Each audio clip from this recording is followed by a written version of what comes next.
Yes, I think there are different systems in which one same activity can work. I always have the example that a professional runner who competes in the Olympic Games can run 100 meters and break a record.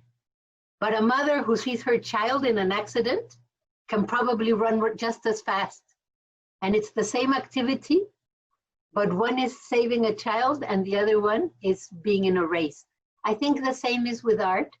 One same activity in the art world can be considered art because there is a history of this kind of ideas. Since the middle of last century, we've been doing installations, performances, political art. There's a long tradition of artworks that involve the audience, where the audience participates.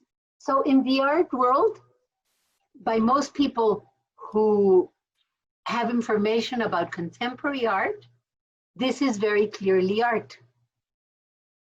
But for the teacher who is using it at the school, it's also an educational tool. And as activists, when it's used, it is also a tool, and it's good that it's used as an activist tool. But there is a long history in art. I think part of our history comes from the early performance artists in Japan in the 50s. There's a long tradition of this kind of work also in Japan and in the rest of the world, where this kind of things are considered art. But if somebody doesn't want to consider it art, it's okay. Feminist art is everything that we do, that those of us who are doing and thinking about feminist art think is feminist art. So for me, doing feminist art might be doing the clothesline, but it might also be doing my very personal drawings, because it's the space I give myself as a woman to reflect, as a human being, to reflect upon my experiences. And for someone else, it might be a mural, and for someone else who is thinking about feminist art, it's also it can be something else. So for me, feminist art is what we all define as feminist art.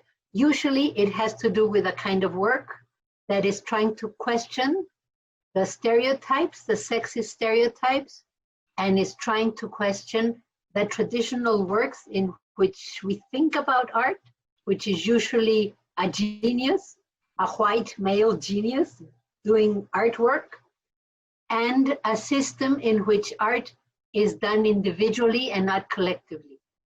So personally, for me, doing feminist art is questioning what we represent in our artwork, how we do it, and how we distribute it. All those three are important for me. And the clothesline is the kind of piece that questions this, because I'm breaking with the idea of author. Although I started it, I do it collectively and others do it. It's worked collectively. It's distributed wherever it's necessary, in the street, in the museum, through internet, wherever is necessary. And it's talking about our experiences as women.